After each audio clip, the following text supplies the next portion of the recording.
Okay, everybody, what I've got for you now is a special educational video on something that I think is really important, and it's something that means quite a lot to me. This is a quick discussion on KO minibots and how to tell them pretty much straight off, because it's something, as I say, that I really feel quite strongly about.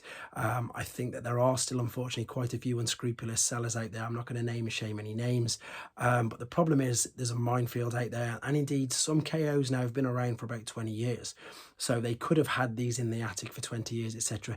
It doesn't mean it's an original. So if I can help anybody with this video, you can share this as much as you want. This is really important, and again, I've been lucky enough to help save a few people with things like this and other things like Chinese reissues, which I'm going to talk about in another video.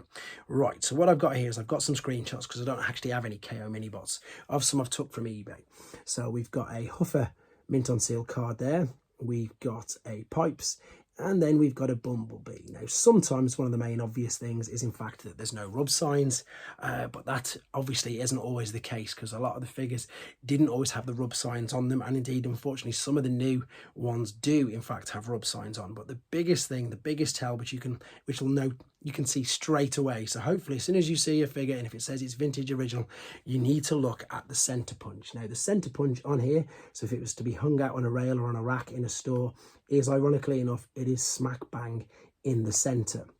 Now, in the case of the Generation 1 vintage minibots, this was never, ever the case, not even on the Chinese reissues. So, and of course, they were, as I say, reissued legitimately, really. This is where they were always put. They were put slightly off center on every single one.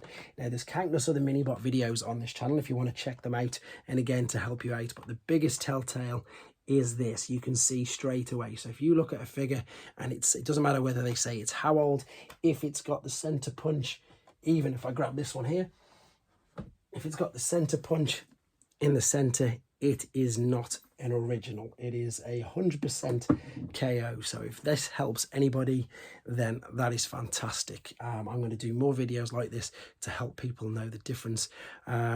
And again, just to help the community out as much as I can. There's another video coming up now, which is regards to Chinese reissues, which is slightly different. You might want to check that out as well. Thanks for watching. Take care.